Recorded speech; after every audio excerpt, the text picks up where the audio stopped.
कितना धीरे धीरे काम कर रही है तू। शाम तक अगर सारा काम खत्म नहीं हुआ तो तुझे इस गांव से बेदखल कर दूंगा। प्रधान जी, मैं तुम्हारी माँ की उम्र की हूँ, कम से कम मेरी उम्र का लिहाज तो करो।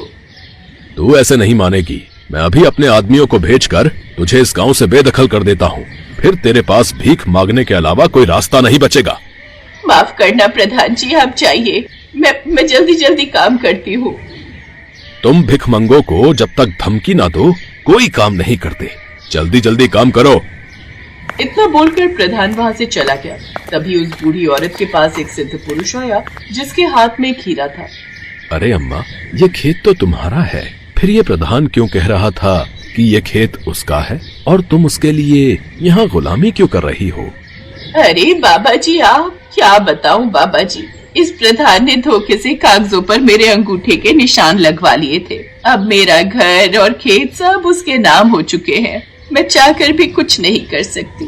मेरा कोई परिवार भी नहीं है, पर जिंदा रहने के लिए इतना तो करना ही पड़ेगा, वरना इतनी भयंकर ठंड में मैं कहाँ भटकूंगी। इतने में उस सिद्ध पुरुष ने अपने हीरे से एक चमत्कार दिखाया। उस हीरे से एक नीले रंग की रोशनी निकली और उसके हाथों में ढेर सारा पैसा आ गया। ये लो अम्मा पैसे, और अब तुम अपने घर जाओ। वो घर और ये खेत अब तुम्हारा हो चुका है।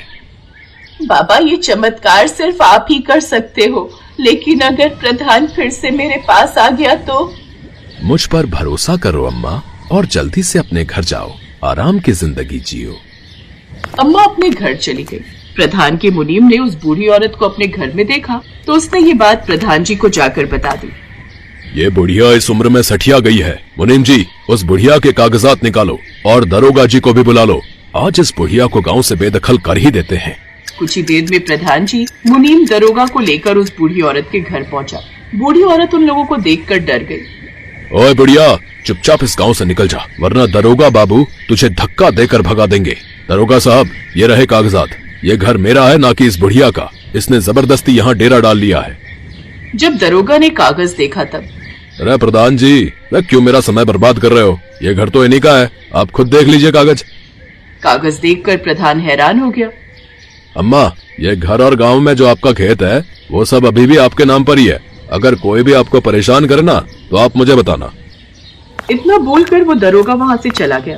प्रधान भी मुनीम और अपने आदमियों के साथ वापस आ गया, लेकिन वो बहुत गुस्सा हुआ। मुनीम जी, हमने उस बुढ़िया के अंगूठे के निशान कागज पर लिए थे ना, इतनी बड़ी गड़बड़ी कैसे हो गई?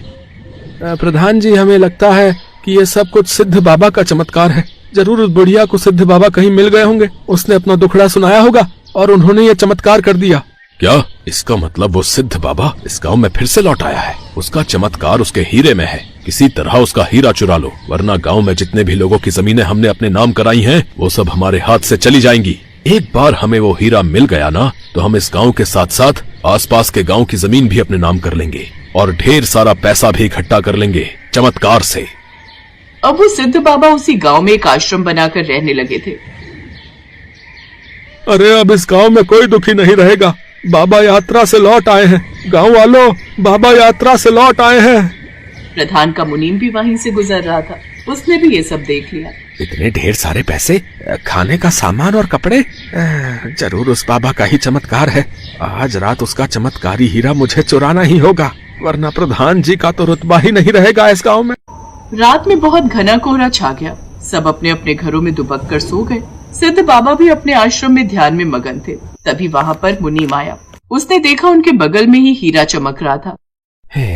लगता है बाबा गहरे ध्यान में है। सही मौका है, ये हीरा पार कर ही देता हूँ। मुनीम ने जैसे ही हीरे को हाथ लगाया वैसे ही बाबा की आंख खुल गई और उन्होंने मुनीम का हाथ पकड़कर हीरा उससे छीन लिया। इस दुनिया की कोई भी ताकत ये हीरा मुझसे नहीं छीन सकती। अब तो जिंदगी भर कुत्ता ही बना रहेगा और मेरे आश्रम की रखवाली करेगा, वरना तुझे गंदी नाली का कीड़ा बना दूंगा। देखते ही देखते बाबा ने जादू से उस मुनीम को कुत्ता बना दिया और वो भौंकने लगा। अब वो मुनीम कुत्ता बनकर आश्रम की रखवाली करने लगा। उधर प्रधान मुनीम का इंतजार कर रहा था, लेकिन कई दिन बीत गए, वो वहाँ पहुँचा ही नहीं। ये मुनीम पता नहीं कहाँ चला गया। कहीं उसे लालच तो नहीं आ गया। मुझे लगता है उस मुनीम के बच्चे ने हीरा चुरा लिया होगा और कहीं बाहर निकल गया होगा इस गांव से। अब मुझे ही कुछ करना होगा। अगले दिन प्रधान अपने सभी आदमियों को लेकर सिद्ध बाबा के आश्रम जा पहुंचा। प्रधान के आदमी बाबा के आश्रम के ऊपर ईंट पत्थर फेंक फेंक कर मारने लगे। अंदर बैठे बाबा को बहुत क्रोध आया। उनका क्रोध इतना तेज था कि उसी वक्त बादल फटा। पूरा गांव धीरे धीरे पानी में डूबने लगा। भयानक बर्फबारी शुरू हो गई। बाबा बाबा आप तो चमत्कारी हैं। हमसे गलती हो गई, हमें क्षमा कर दीजिए। आप पूरे गांव को डुबा दीजिए, लेकिन मेरे घर को बचा लीजिए किसी तरह, वरना मैं बर्बाद हो जाऊंगा। अब तो बादल फट चुका है और धीरे धीरे पूरा गांव भी डूब चुका है, लेकिन अगर तुम कह रहे हो तो मैं सिर्फ तुम्हारा घर बचा लेता हूँ। बाबा ने हीरा उठाया और अपनी आंखें बंद की। उस हीरे से एक नीले रंग की कड़कड़ाती हुई रोशनी निकली, जिससे पूरा गांव हवा में उड़ने लगा। लेकिन प्रधान का घर और प्रधान अभी भी पानी में ही डूबता जा रहा था। सभी गांव वाले आसमान में उड़ रहे थे अपने अपने घर के साथ, और सभी बहुत खुश भी थे। बाबा आज आपने हमें बचा लिया। ये उड़ता हुआ गांव कितना खूबसूरत लग रहा है। यहाँ तो पानी का कोई असर ही नहीं हो रहा। नीचे देखो, प्रधान और उसका पूरा घर डूबता जा रहा है। जो जैसा करता है उसे उसके कर्मों की सजा तो मिलती ही है।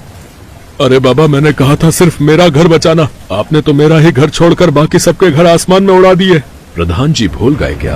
ये पूरा हवा में उड़ता हुआ गांव आपका ही तो है। इन सभी लोगों के घर धोखे से तुमने अपने नाम करवा लिए थे, इसीलिए ये सभी घर तुम्हारे ही हुए। और जिस घर में तुम मौजूद हो वो हवेली तुम्हारी नहीं बल्कि तुम्हारे पिताजी के नाम पर है। जैसा तुमने कहा था मैंने वैसा ही किया है। तुम्हारे नाम पर जितने घर थे वो सब देखो हवा में उड़ रहे हैं। अरे बाबा, मुझे माफ कर दो। मैं गांव वालों के घर और खेत उनके नाम पर वापस कर दूंगा। जिंदगी नहीं रहेगी तो इन घरों का क्या करूंगा मैं? पूरे गांव को परेशान कर रखा था तुमने। इस बात की सजा तो तुम्हें मिलनी ही चाहिए, लेकिन किसी की जान लेने का मेरा अधिकार नहीं है, इसलिए मैं तुम्हें माफ करता हूँ। तुम्हारा घर भी उड़ते हुए गांव में शिफ्ट कर देता हूँ, लेकिन आज के बाद कभी भी तुम इस गांव के प्रधान नहीं रहोगे। बाबा मेरी बस जान बचा लो, मुझे और कुछ नहीं चाहिए, मैं डूब रहा हूँ। बाबा ने हीरे से चमत्कार किया और अब प्रधान का घर भी उड़ते हुए आसमान में आ गया। अब पूरा गांव उड़ता हुआ गांव बन चुका था और नीचे चारों तरफ समुद्र की तरह पानी भरा हुआ था। कई दिनों तक वो सभी लोग आसमान में रहे। कुछ महीनों बाद जब नीचे बारिश बंद हुई, वहाँ से पानी गायब हो गया। तब बाबा ने फिर से गांव नीचे जमीन पर रख दिया, लेकिन अब उस गांव की प्रधान वो बूढ़ी अम्मा थी। सबके घर और खेत उन्हें वापस मिल चुके थे। उस दिन के बाद सभी लोग उस गांव में मिलजुल कर हंसी खुशी रहने लगे।